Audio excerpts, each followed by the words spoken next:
So President Trump endorsed for the Senate seat in Pennsylvania that's coming up for election. He endorsed Dr. Oz for that seat. And when I first saw that President Trump endorsed Dr. Oz, this bothered me. And the more I thought about it, the more bothered I was. And because really, there's a lot of reasons why this should not only bother conservatives, this should actually infuriate conservatives, because Dr. Oz is not a conservative, and we're going to get to that in a second. But first and foremost, because one of the biggest fears that Trump supporters have about the idea of President Trump running for election again in 2024 is the fact that he surrounded himself during his first administration, in large part, not entirely, but in large part, with idiots, with suck-ups, and with deep staters. And personnel was his biggest problem. Now, let me caveat this by saying I voted for Trump. I think Trump was a good president for the first 3 years of his administration. I liked what he did. Minus, of course, the fourth year. I strongly disagree with his COVID policies, his pushing vaccines. He bought into the COVID fear. He actually tried to dissuade Georgia from reopening some months into COVID-19. So aside from COVID, essentially, I think that Trump was a good president. I was happy with the way that he handled his presidency. He was a bull in a china shop, in a swamp. I know that's mixing analogies, mixing metaphors here, where it was needed. But the biggest fear that I and many others like me have about President Trump running in 2024 is the fact that the mistakes that he made, and let's just not be vague about this. Let's talk about COVID. The mistakes he made were really related to his personnel problem. And that was the second problem with his presidency, the people who he surrounded himself with. If he hadn't surrounded himself with people like Fauci and with Birx, and, you know, in his inner circle, if he surrounded himself with people who had the courage to speak up and speak out and say, Mr. President, you know, these people are absolutely nuts. They're not only deep state, they are compromised by big pharma. They are, you know, the swampiest swamp creatures in the world. They are not giving you good science. They are lying for their own interests. You need to hear the truth, the science. You need to have alternative viewpoints here, people who are challenging the Fauci narrative. Our country might be at a very different place. You know, what Trump did with COVID is not a small mistake. It's not like the individuals who look back at the beginning of the pandemic and say, yeah, I wish I hadn't worn a mask. I wish I hadn't, you know, wiped off my groceries before I brought them in the house. I wish I hadn't bought into this fear. I see the light now. I don't think that we should have masking on airplanes or masking of children. I think that COVID-19 is endemic, that those who are at high risk are at high risk, and those who aren't at high risk aren't at high risk. That's not the same with Trump, because Trump isn't just an individual. He was the president of the United States. This is a public figure. He has power and influence based on his office, and he guided our country to a point where the electioneering that happened in the 2020 election was possible because of the place that we were in due to COVID policies, due to the fact that the electorate was so fearful of COVID-19, they were willing to either look the other way or just outright accept some of the Democrats' policies like universal mail-in voting, you know, no reason absentee, the degradation of signature verifications, all these different things that the Democrats did that led to the electioneering of the 2020 presidential election. This was in part due to the fear of COVID-19 and how the Democrats took advantage of that. And Trump was in a position at the time where he could have turned that tide. He could have turned at least half the country, his supporters, away from that had he handled it differently. He could have had an impact and an influence, and he chose not to, again, in my opinion, in large part because he surrounded himself with idiots, suck-ups, and deep staters. And so all this being said, I think a lot of Trump supporters, their worst fear about Trump running again in 2024 is, did he learn his lesson? Is he going to make the same mistake again if he runs again, or even if he's president again, if he wins that election? And to hear that President Trump endorsed Dr. Oz for Senate, and then to hear the reasons why has caused, and rightly so, a lot of Trump supporters to feel disappointment and to say, well, our worry might in fact be a tangible, real worry. This might be reality because it looks like President Trump has not learned his lesson, that we can expect more of the same. But the thing is, this whole thing, Dr. Oz, potentially being in the Senate. This is bigger than President Trump. It's bigger actually than Oz himself, and that's what I want us to talk about tonight. I'm Liz Wheeler. This is The Liz Wheeler Show.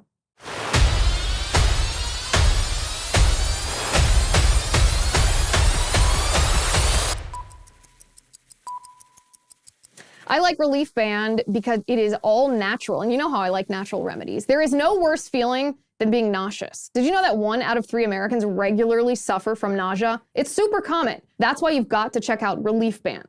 Relief Band is the #1 FDA-cleared anti-nausea wristband that has been clinically proven to quickly relieve and effectively prevent nausea and vomiting associated with all kinds of things: motion sickness, anxiety, migraines, as I mentioned, hangovers, morning sickness, chemotherapy, and so much more. Relief Band stimulates a nerve in your wrist that travels to the part of your brain that controls nausea. Then it blocks the signal that your brain is sending to your stomach telling you that you are sick. The product is 100% drug-free, non-drowsy, and provides all-natural, long-lasting relief with 0 side effects for as long as you need. Right now, they've got an exclusive offer just for you, Liz Wheeler Show listeners. If you go to reliefband.com and use my promo code Liz, you will receive 20% off plus free shipping and a no-questions-asked 30-day money-back guarantee. It's the best offer you'll find for Relief Band anywhere, but you have to use my promo code. So head to reliefband.com and use promo code Liz for 20% off free shipping. Reliefband.com, promo code Liz. Okay, so let's start with the endorsement, Trump's endorsement of Dr. Oz itself. I want to read this actually, because inherent to the endorsement are some things conservatives should consider in the years before 2024. This is what President Trump writes. He released this through his spokesperson, Liz Harrington. President Trump writes, quote, "Endorsement of Dr. Oz. This is all about winning elections in order to stop the radical left maniacs from destroying our country." Well, there, sir, we are in agreement. The great Commonwealth of Pennsylvania has a tremendous opportunity to save America by electing the brilliant and well-known Dr. Mehmet Oz for the United States Senate. I have known Dr. Oz, Trump writes, for many years, as have many others, even if only through his very successful television show. By the way, this is sort of the first red flag for me, because one of the characteristics about President Trump, again, I think he was a good president, but one of the characteristics about President Trump that is sometimes unwise is he has an attitude of you scratch my back, I'll scratch yours on a personal level, and he applies that to politics where it should not be applied. So maybe he respects Dr. Oz for his television show success. That's great. That doesn't mean that he should be endorsed for the United States Senate. But that's just sort of my first comment here. Trump goes, "He has lived with us through the screen and has always been popular, respected, and smart. He even said I was in extraordinary health, which made me like him even more, although he said I should lose a couple of pounds." Trump is hilarious, by the way. Just an objectively funny person. However, this is also not something that should be applied to politics like this. Dr. Oz was never anti-Trump. He was not a never Trumper. That's a good thing. But President Trump shouldn't be endorsing someone based on a nice comment that they made about him. He should be endorsing him based on the principles that he holds. Then Trump says, Oz is a graduate of Harvard University and earned a joint MD and MBA from the University of Pennsylvania School of Medicine and Wharton School of Finance. He has authored more than 350 original publications, written 8 New York Times bestsellers, and received patents for developing medical devices that have improved countless lives and performed thousands of life-saving heart operations. Great, but I actually, this might sound funny, but I actually don't care about his resume in that sense. I care about the principles that he will uphold in the United States Senate. So then Trump goes, Dr. Oz is pro-life, very strong on crime, the border, election fraud, our great military, and our vets, tax cuts, and will always fight for and support our under siege Second Amendment. I'm actually not going to interrupt myself to make each of these points. We'll get to them all in just a minute. Trump says he will ensure America will become energy independent again. Dr. Oz also passionately believes in high-quality education and protecting parent involvement throughout the process. Perhaps most importantly, I believe that Mehmet Oz will be the one most able to win the general election against a radical left Democrat looking to do unthinkable harm to our country. Women in particular, Trump says, are drawn to Dr. Oz for his advice and counsel. I've seen this many times over the years. They know him, believe in him, and trust him. Not this woman. Trump says, likewise, he will do very well in Philadelphia and Pittsburgh, where other candidates will just not be accepted. He knows his job is to serve every single Pennsylvanian. Dr. Oz is smart, tough, and will never let you down. Therefore, he has my complete and total endorsement. Good luck, Dr. Oz. Our country needs you. So here's what I would say. Again, there are a couple of red flags in this endorsement, maybe the reasons why President Trump is endorsing Dr. Oz. And I'm not in general opposed to the idea of the lesser of two evils, right? So if Dr. Oz was running against a very radical leftist, I know she's not from Pennsylvania, but if he was running against AOC, then of course I'm all in for Dr. Oz, right? It doesn't matter if a candidate passes some ideological purity test if that candidate is facing a Marxist. You just want the person that's going to be less Marxist, as little Marxist as possible. So that I'm not opposed to the idea of the lesser of two evils. That's actually, it's not only political science principle, it's human nature. It's human nature. I don't know that applies here for a couple of reasons that we'll get to in just a second. But before we get to that, I think it's really important to talk about what Dr. Oz would be in the United States Senate, because Trump, in his endorsement, says that he's pro-life and strong on crime, the border, election fraud, military vets, tax cuts, Second Amendment, energy independent, education. And I don't think that any of that is true. I don't think that, I'm actually not sure why Dr. Oz is running as a Republican. I imagine, from my knowledge of campaigns, that he's run some sort of poll in Pennsylvania and has found that it gives him a better chance of winning if he labels himself as a Republican versus a Democrat. But from a purely objective standpoint, looking at his record, looking at his opinions, Dr. Oz is actually more of a moderate Democrat. And it would have made more sense to me had he run in Pennsylvania as a moderate Democrat. But probably, my speculation, my educated opinion, if you will, is that he ran a poll and found that he would do better as a Republican, probably as a referendum on the Biden administration, since Biden is a Democrat. But if this is the case, that tells you actually everything you need to know, that Oz chose which party to run as based on a poll and not based on principles. So let's talk a little bit about his history. Let's start with pro-life. That's what Trump started with. So is Dr. Oz pro-life? Well, as recently as 2019, Dr. Oz is not only not pro-life, he is peddling the narrative of the abortion lobby. The medical school in Philadelphia, and I saw women who'd had coat hanger events. I mean, they're really traumatic events that happened when they were younger, before Roe versus Wade, and many of them were harmed for life, emotionally discarding anyway. Right. And listen, I'm at a personal level, I wouldn't want anyone in my family to have an abortion. I told my kids this. I mean, I love the lives that they're creating so much that I personally wouldn't want it, but I don't want to interfere with everyone else's stuff, because it's hard enough to get into life as it is. What I do know as a physician is, if you're going to make it if the litmus test is the heart's beating, then really make it the heart beating. Mm-hmm. Don't make some surrogate version of it when cells are have an electrical path. That's not what the average person thinks. Right. The average person is envisaging a little acorn heart beating in there. That's not what's going on. What it is. That's 6 weeks. And I think the rule that most Americans seem to support is, if the child was viable outside the womb, then you don't want to kill that child. So not only did he say that he supports abortion up until the point of viability, which, as we know, viability does not determine humanity. Viability changes, because viability is just the limit on our medical knowledge, how limited we are in able to keep in our ability to keep a baby alive outside of the mother's womb if that baby is born early. It has nothing to do with the humanity of that child or the rights of that child. But what's worse is what Dr. Oz said about the heartbeat. I mean, this is what we hear from, like, the Planned Parenthoods. This is what we hear from the very radical leftist feminists who want you to shout your abortion, that it's not a heartbeat. They know that when women walk in to the doctor and have an ultrasound and hear the tiny little heartbeat of their baby at 6, 7, 8 weeks, that changes women's minds. That's why radical leftists, pro-aborts, are so opposed to any law that requires women to hear the heartbeat of their baby before they choose an abortion, because they know when women hear that heartbeat, it changes their mind. And so what pro-aborts have done is they've twisted this narrative. They say what you're hearing actually isn't a heartbeat. It's just an electrical pulse. It's just the cardiac pull of the baby.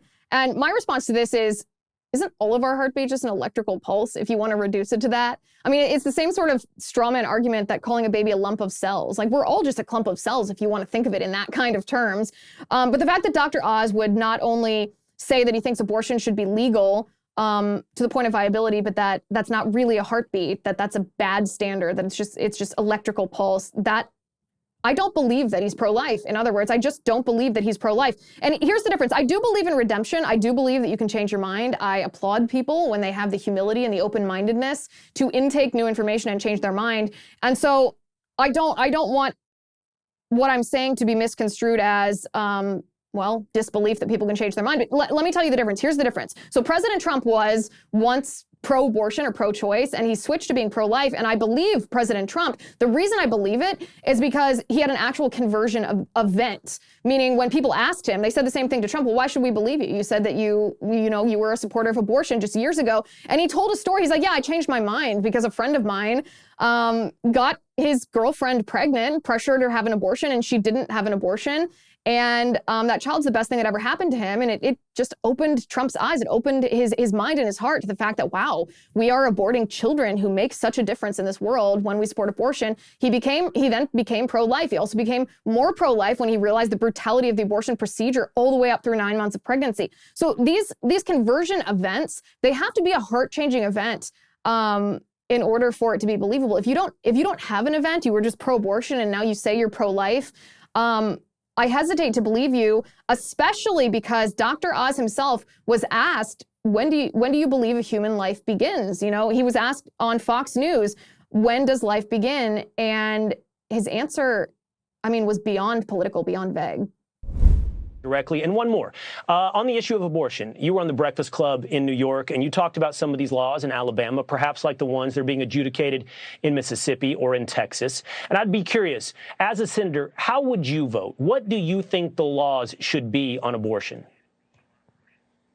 I'm pro-life. I do believe in 3 exceptions, the health of the mother being the primary one, but rape and incest as well. And I would vote to ensure that if the judiciary is reviewing an abortion law, that they follow the Constitution. It's quite clear. That Alabama case is in point, did not include. But Dr. Oz, that's currently being debated at the Supreme Court. So setting aside the exceptions, which I appreciate, what is your position as both a doctor and a senatorial candidate on when life begins? When should we draw the line when abortion is legal? As a doctor, I appreciate the sanctity of life. And for that reason, I'm strongly pro-life. With the 3 exceptions I've mentioned, that's how I would vote. And when does that life begin? Again, if I'm pro-life, then it's a decision that comes back to the sanctity of when you think life does begin. And I believe it begins when you're in the mother's womb.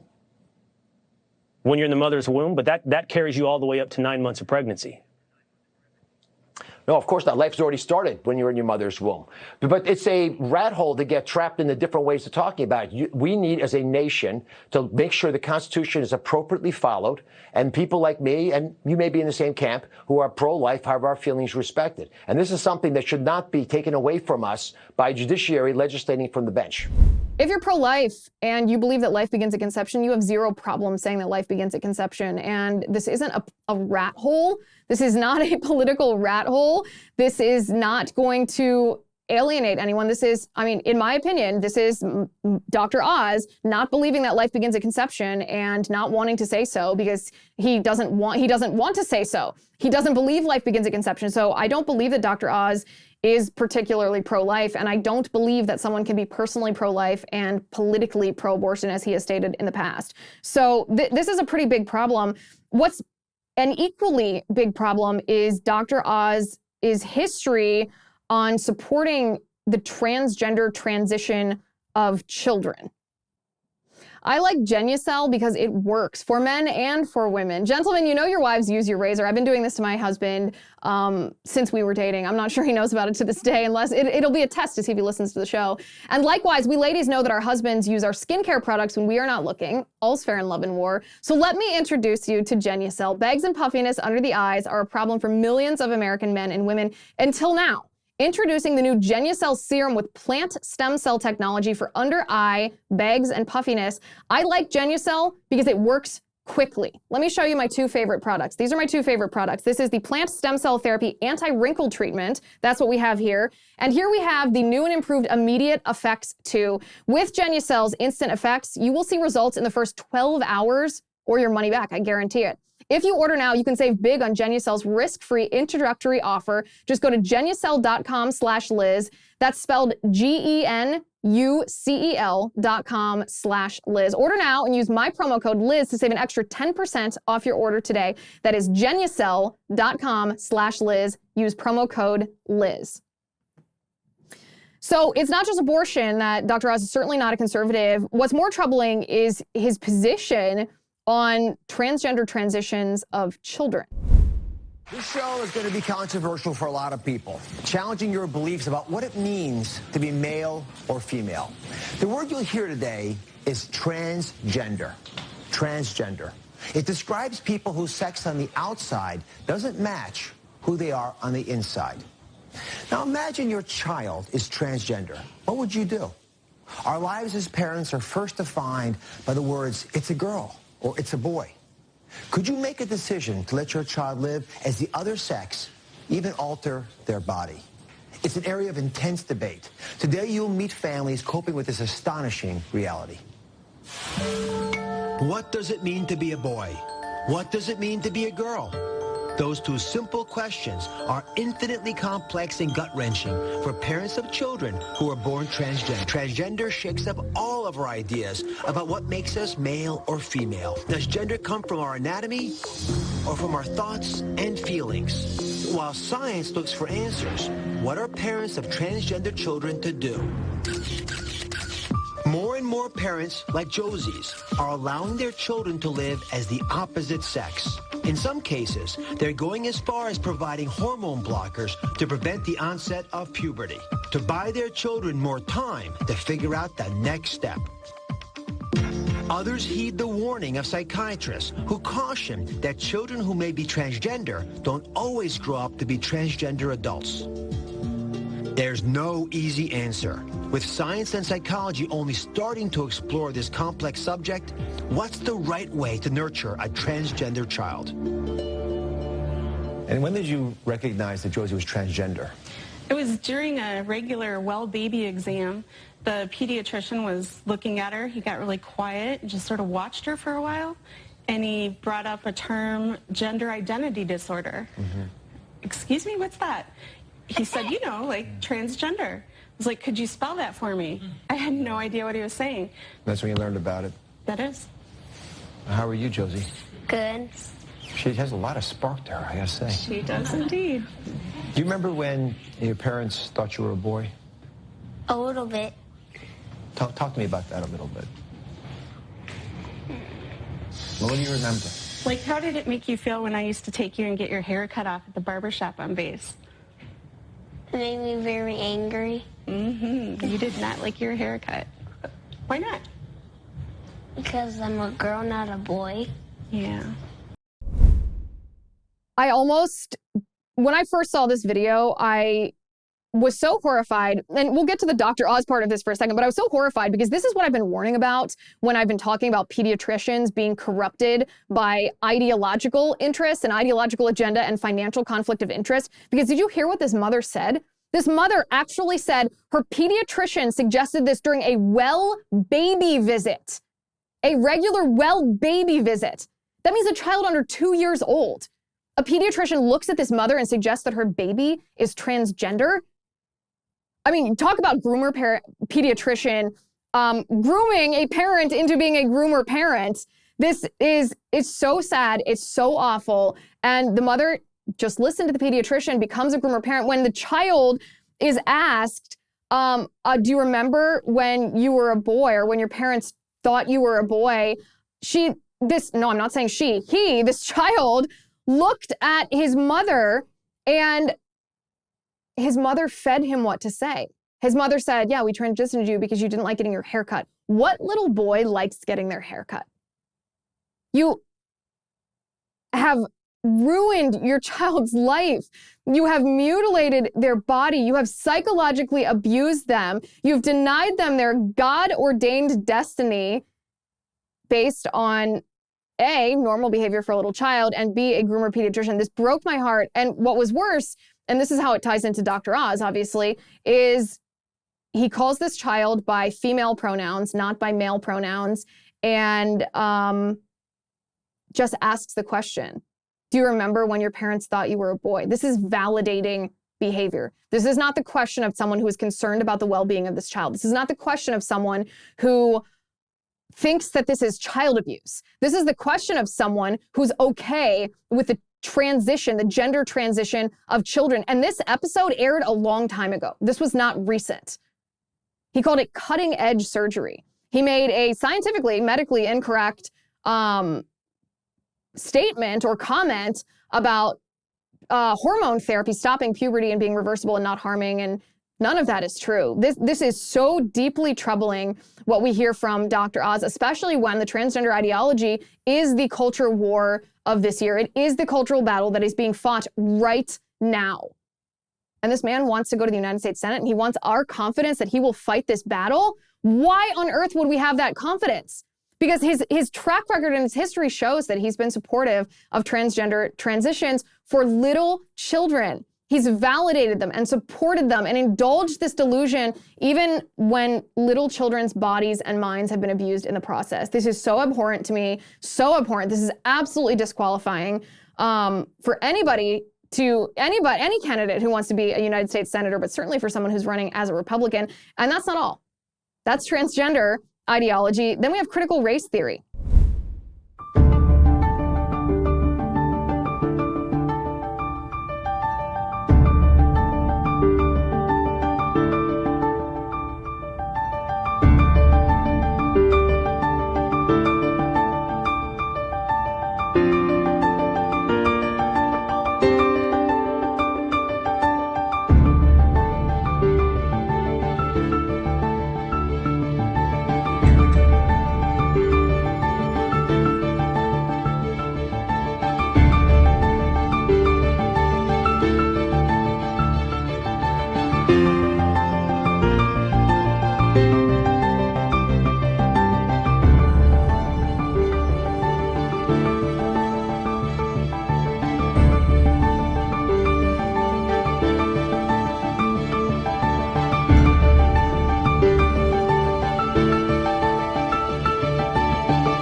So as we watch this, I want to just read a little bit of what Dr. Oz tweeted. This is put out by Dr. Oz's show, which means that not only did he tweet it, he endorses it. He said, COVID-19 illuminates how discrimination drives health disparities among Black people. This is video of Black Lives Matter protests. He says, nationwide protests over the killing of George Floyd at the hands of the Minneapolis police have sparked a national conversation about systemic racism and police brutality. He said, but according to a report from STAT, a health and medicine news organization affiliated with the Boston Globe, the effects of systemic racism have long been prevalent in the medical field, creating disparities in the health outcomes of Black people. This is the language of critical race theory, by the way. He goes on to say, according to STAT, Black people are more likely than white people to die from cancer, are more likely to suffer from things like diabetes and depression, and Black mothers are more likely to die during childbirth. Again, just wait until he gets to the real language of critical race theory. The air you breathe, he quotes, the food you eat, the visual representations of what your future will look like are all distorted by structural racism. There's the phrase that should trigger us, structural racism. This is a phrase used if you accept the premise of critical race theory that America is so corrupted with racism, that we were built on racism to the point that there's institutional racism in every aspect of our culture, every aspect of our governmental institutions, to the point that it all needs to be torn down, that it delegitimizes the United States. That's how the phrase structural racism is used by the left. And he goes on to say the COVID-19 pandemic has only exacerbated these disparities. And then he says people of color are more likely to die from COVID. But this is quoting Kamara Phyllis Jones, an epidemiologist, but he's quoting her, which means he's endorsing what she's saying. She says, what we're seeing here is the direct result of racism. That's the thing that's slapping us in the face. Actually, it's lashing us like whips. Racism. So again, critical race theory. This is the principles of critical race theory. A policy statement, he says, published last year by the American Academy of Pediatrics, LOL, American Academy of Pediatrics, illustrated how racism itself is a core cause of health problems, not race. Racism itself, not race. So as you can see, this is Dr. Oz embracing the principles of critical race theory. He's quoting he's quoting and endorsing comments that use the phraseology associated with this racialized Marxism, structural racism. Racism is the cause of health problems. And at the very end of this video, he advocates for a solution to this. His solution coincidentally leftist political agenda items like pay gaps and diversity quotas. And he wants us to think that he's going to be a conservative Republican. I would love if he's a conservative Republican, but I don't know why I should believe that when he hasn't been a conservative Republican in the past. He hasn't been a conservative on abortion, on transgender, on critical race theory, or on gun laws. He's advocated for red flag laws based on people's social media posts. A little bit, because the issue of being anonymous is, for me, vital. If someone's already dangerous, a coworker, you don't want to make yourself a target by telling everybody, hey, I think you're dangerous, right? So, how many of you would be more comfortable if it was anonymous?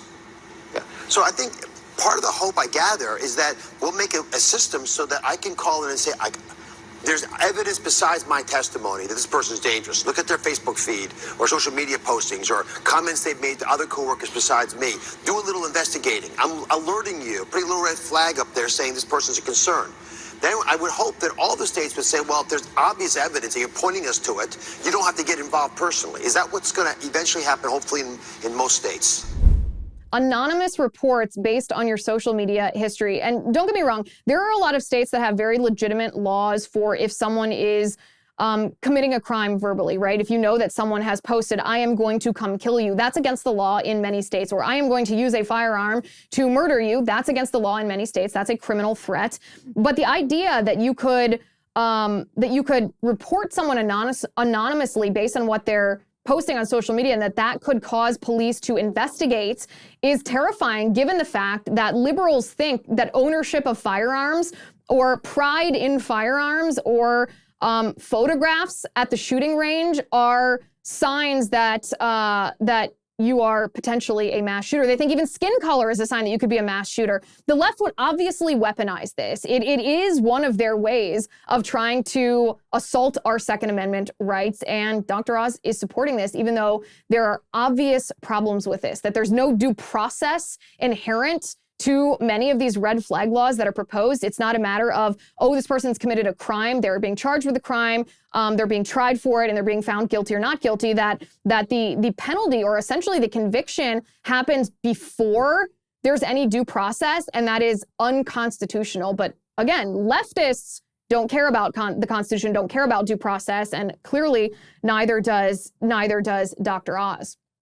We also have just misinformation related to the same topic, but about gun violence as it relates to the CDC studying gun violence. So Dr. Oz tweeted, right now, the CDC is not funded to study gun violence in this country. It's time we treat shootings as a public health problem. Contact your congressperson today to demand that they fund the CDC to comprehensively study gun violence. So a couple of things here. First of all, the CDC actually is allowed to study gun violence, and they do. The reason that you don't hear about this is twofold.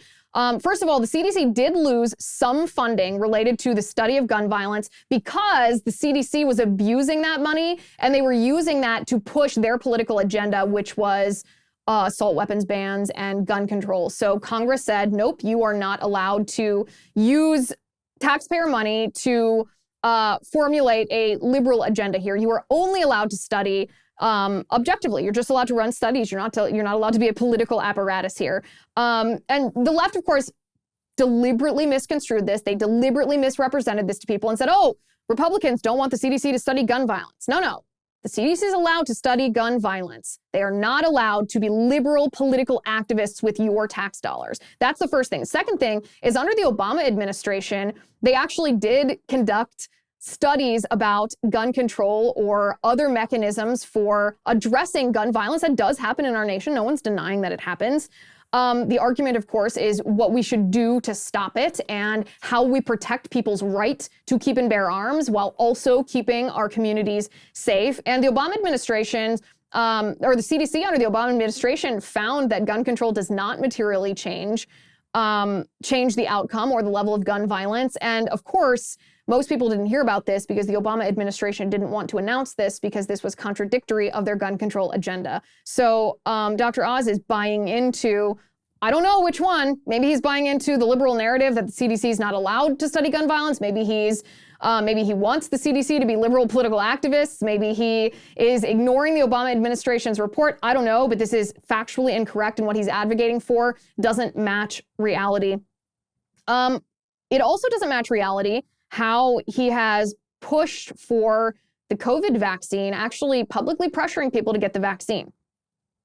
Now, I like Echelon Fitness because it helps me work out at home and stay with it, which is my challenge. It's hard for me to get to the gym. Well, Echelon Fitness brings the gym home to me, which helps tremendously. With world-class instructors and a community of hundreds of thousands of people, Echelon Fitness gives you a workout experience, well, that works. Echelon Fitness is the affordable way to get the workout equipment, the workout community, and an instructor's motivation right in the comfort and privacy of your own home. With Echelon Fitness, you can work out anytime, day or night, and you can crush your fitness goals. Echelon Fitness's full range of affordable workout equipment. This includes stationary bikes, smart rowers, sleek fitness screens, and the auto-folding treadmill are all connected to provide the Echelon Fitness experience. My personal favorite is the bike because, you know, I can get on Locals, I can get on Twitter, I can troll the news while I'm working out. One membership covers a family of 5, and right now, for a limited time, you can get up to $650 off MSRP. To get this exclusive offer, this discount, text LIZ to 818181, text Liz to 818181 to get up to $650 off MSRP. Mandatory disclaimer here, message and data rates may apply. See terms for details. So the COVID vaccine, Dr. Oz has, I will give him credit, he has not been a COVID crazy. He has not. He, at the very beginning of the pandemic, said he didn't think that it would be that big of a deal. He looked at the infection fatality rate, and he was never a COVID paranoid and has never been in favor of the draconian lockdowns that the left has imposed on us. I give him credit for all of that. That sets him apart in a lot of ways from a lot of candidates, even Republican candidates. However, he has pressured people to get the COVID vaccine using the Faucian talking points. Are you planning on getting your vaccine? No. No. No. I don't trust it. I've never gotten the flu shot either, though, and you and I have talked about that, and several of the doctors on my team talked to me about, Wendy, we'll get the flu shot. I've never had the flu. I'm not getting a flu shot. I very rarely get a cold. I never have headaches. I don't take an aspirin because I feel my heart murmur or something like that. I'm not getting, no, I don't trust it. There, I said it. Yeah. So let me go back to vaccines for a second, because what you say and believe is so important to a lot of people. I mean, millions and millions of Americans are going to say, Wendy Williams didn't get a vaccine, so I don't want to get a vaccine. So let me just ask you, if there's anything that could happen that would make you feel comfortable, 10 million people get vaccinated without a problem. Your neighbor gets vaccinated, a sibling, your son gets vaccinated, someone that's dear to you gets vaccinated and does well, that might make you think, you know, just to get past the hassle of having to lie on my back, recovering from COVID-19, or maybe not recovering, is not worth the risk, that I might actually consider this vaccine. I'm not getting the vaccine. That's rather off-putting, isn't it? This is the public health talking points, that it's not about you, it's about other people. And I don't like this. I don't think a lot of people like to feel pressured to undergo a medical procedure that they don't want to undergo, especially when we are functioning adults who can rationally make this determination for ourselves based on our risk. It's patronizing and it's condescending for Dr. Oz to talk to Wendy Williams the way that he spoke to her. I don't like that. You can make the decision for yourself, but this to me shows that he has a paternalistic attitude towards medicine, and I would not want a politician in a position of power to think, well, I know better than other people. These people are wrong. Therefore, I'm going to craft policy that either encourages or coerces, if not forces, people to do what I think that they should do to their bodies. I don't like that. That's a huge red flag to me. And Dr. Oz has proved in the past that he is in favor of paternalistic healthcare models. He's been a huge proponent of Obamacare. Even before Obamacare, he was in favor of health insurance mandates, where you are forced to buy health insurance or you face a penalty. He's been in favor of a public option. After Obamacare passed, he was basically like, let's put the politics aside now, which is easy for a rich person to say when he wasn't the one slammed with those incredibly high premiums, those impossible deductibles, and the poor quality and poor access to care. Easy for him to say. And he actually promoted enrollment in Obamacare. But perhaps what's worst of all when it comes to Dr. Oz's philosophy on healthcare is what he said about Hillary Clinton and Hillary Clinton's healthcare, her healthcare agenda. But you cannot have a wealthy nation without a healthy nation. It can't be done. Senator Clinton, one of the smartest people I have ever met, is absolutely right that we have to have affordable health care for all. Ooh, Hillary Clinton, the smartest person I've ever met. Oh, yikes. There's a campaign ad right there for anybody who wants to run against Dr. Oz.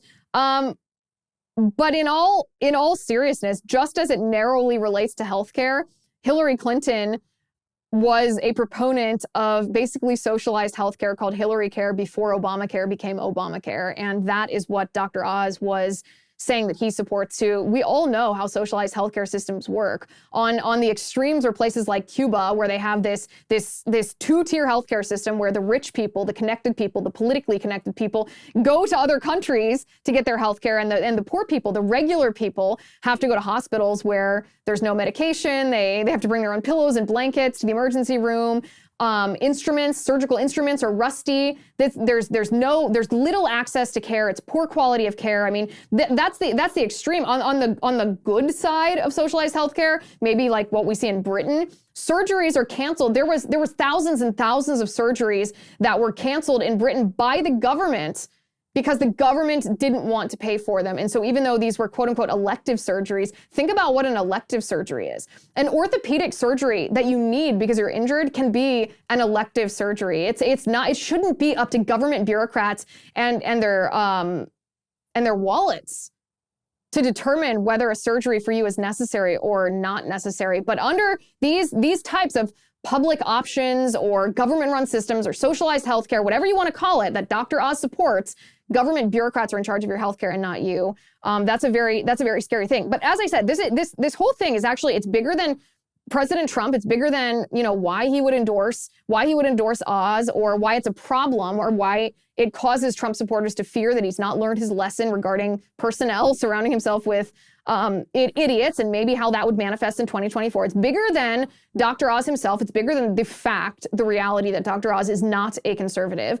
It's bigger than that because what we're seeing right now in the United States Senate, particularly with the confirmation of Ketanji Brown Jackson, is we're seeing a lot of squish Republicans in the Senate. And these squish Republicans, unfortunately, are very, very powerful people. Not in the traditional way that senators are ranked in the hierarchy, which has a lot to do with fundraising, but in the sense that if we have squishy Republicans who aren't willing to fight the cultural battles when these battles are difficult, then they become the deciding vote whenever there is a close call, whenever there is a contentious debate, whenever there is, a confirmation vote on a Supreme Court nominee like Ketanji Brown Jackson. So take Mitt Romney, for example. Mitt Romney did not want to be the target of false liberal accusations that voting against Ketanji Brown Jackson was racist. He didn't want to engage in this cultural battle that says, yeah, if you look at Ketanji Brown Jackson's record, she absolutely was lenient on child sex offenders, and we have to be fighting this fight. She absolutely served on a board of a school that taught critical race theory, at least the principles of critical race theory, to teeny tiny children, to kindergartners. Her jurisprudence is absurd. Her jurisprudence is contradictory of the very foundation of our country, that men have natural rights, unalienable rights given to them by God. She has no position, she says, on whether or not people have natural rights, whether they possess natural rights. And this came down to whether or not she's on the Supreme Court. She is on the Supreme Court now. It came down to not Democrats, not Republicans as a whole. It came down to these very squishy Republican senators, Mitt Romney and Lisa Murkowski and Susan Collins.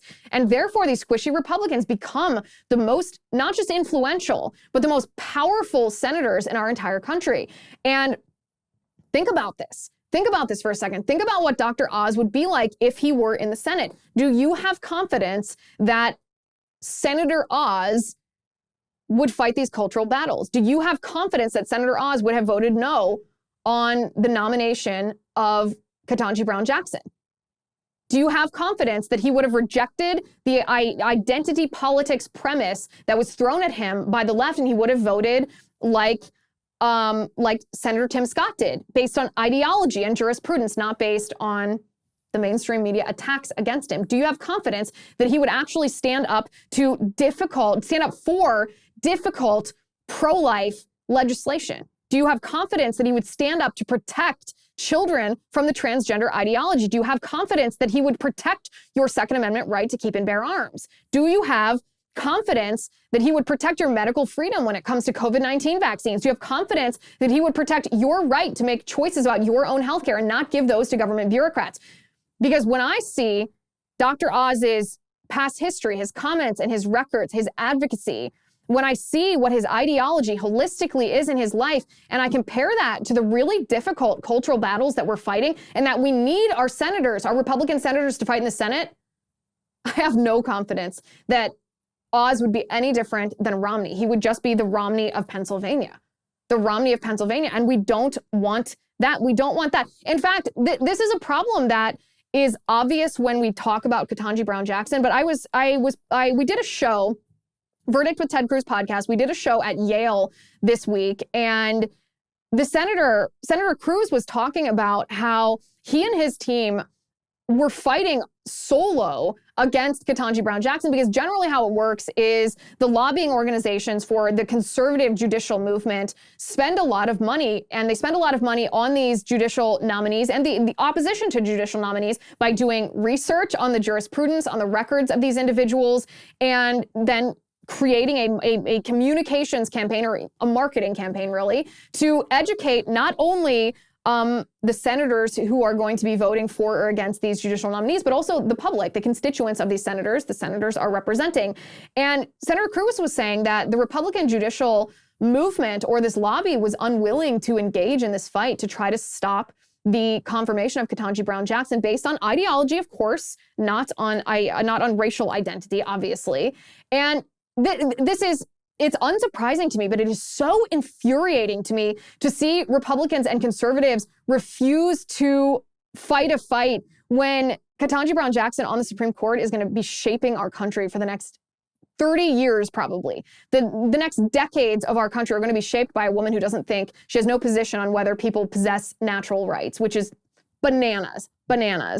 And I warned about this, or we talked about this, I should say, a couple months ago when I said conservatives don't want to waste political capital, or Republicans, not conservatives. Republicans don't want to waste political capital, it seems, on Ketanji Brown Jackson because they're worried about being attacked. They're worried about how the mainstream media and the left might name call them, and they just don't want to fight this fight because it's a liberal justice replacing a liberal justice. And I said, no, this is so wrong. You have to be willing to fight the cultural battles that matter the most. And that means taking a winning attitude, rejecting the premise of the left, rejecting the falsehood that if you vote against Ketanji Brown Jackson, that makes you racist, and actually attacking her jurisprudence, her philosophy, and her record, which are eminently attackable and absolutely appropriate to bring up at a hearing over her qualifications for this seat on the Supreme Court. And Senator Cruz confirmed this when he said, no, these judicial apparatuses, this conservative money was unwilling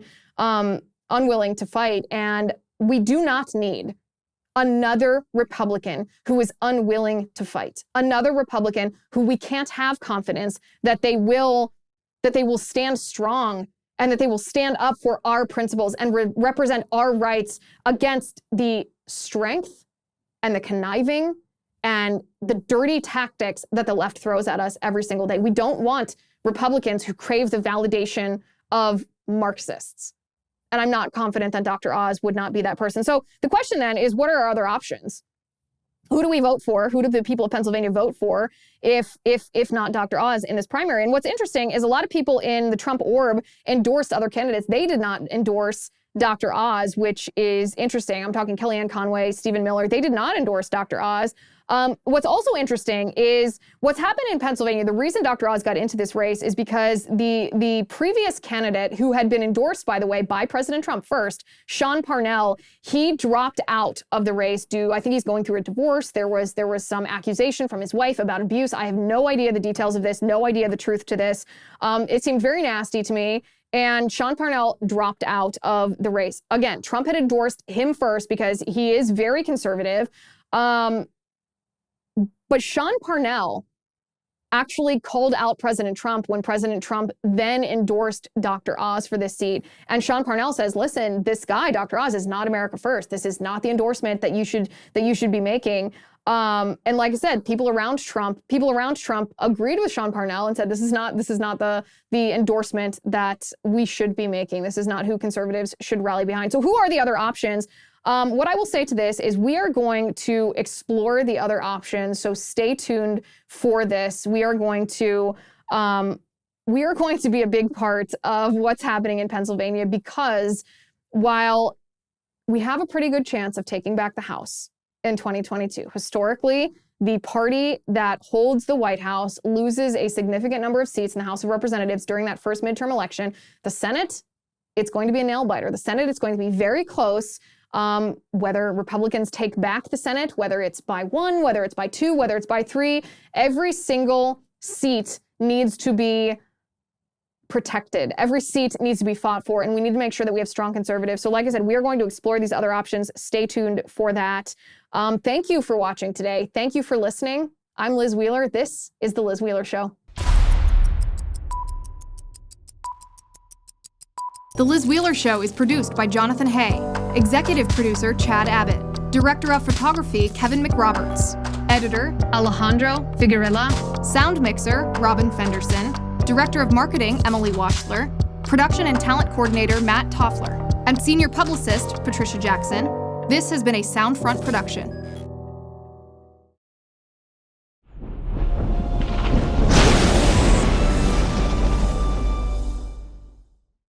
If you haven't already, give this video a thumbs up, hit the subscribe button below, and ring the bell to make sure you never miss a video.